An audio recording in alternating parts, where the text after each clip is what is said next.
Hindi ko ine-expect na may kakambal pala ako. Pero, dalawa lang naman kami ni Ate Madonna. Paano nagkaroon si Inay ng isa pang anak? Sana all. Sana all. Kanino kayang anak yun?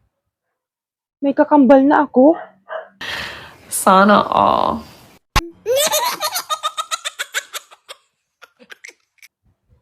Sana hindi magkatotoo yung hula ko. Kay mahal na Bertud. Pero sige lang. Basta kailangan kong makita yung yung kakambal ko. Puntahan ko na kaya? Ano self? Puntahan ko na? Sa bagay, ako lang naman isa dito nagsasalita. Wala naman ng iba. Puntahan ko na lang yung kambal ko para may kausap ako. A few moments later. Ikaw na ba yung kakambal ko? Yes! Ako to! Ako yung kambal mo. Ouch! Ang ganda mo rin. Kasing ganda mo rin ako.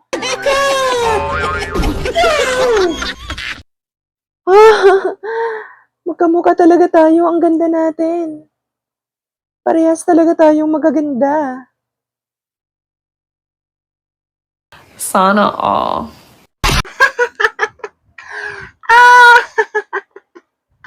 Ano nga ulit pangalan mo? Kaburikat-kat. Anong plano natin? Hindi ko rin ini-expect na meron pala akong kakambal. Sana all.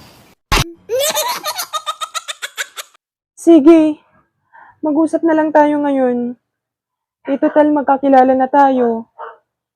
Para kahit papano, hindi na maguguluhan yung mga viewers natin na meron na pala ako kakambal. Masaya kitang nakita ngayon. So, hindi lang pala si Kaburikat. Meron na pala akong kakambal. Ikaw na yun. Ikaw pala si Kaburikat-kat. Ibig sabihin, hindi lang pala si Madonna. Hindi lang ikaw. Hindi lang ako. Yung magkapatid, 3 pala tayo. Huwag kang mag-alala, Kaburikat. Sama-sama tayong ipaglaban ang karapatan bilang mga parte ng LGBT. Total, magkakilala na tayo ngayon. Anong gagawin natin? Kakanta ba tayo? No? Kakanta ba? Ngayon na, kakanta? Sige. Handa naman ako kumanta eh. Para lamang sa vlog natin. Kasama na ba ako sa vlog? Hindi pa pala. Assuming lang ako. Pero anyway, sige na.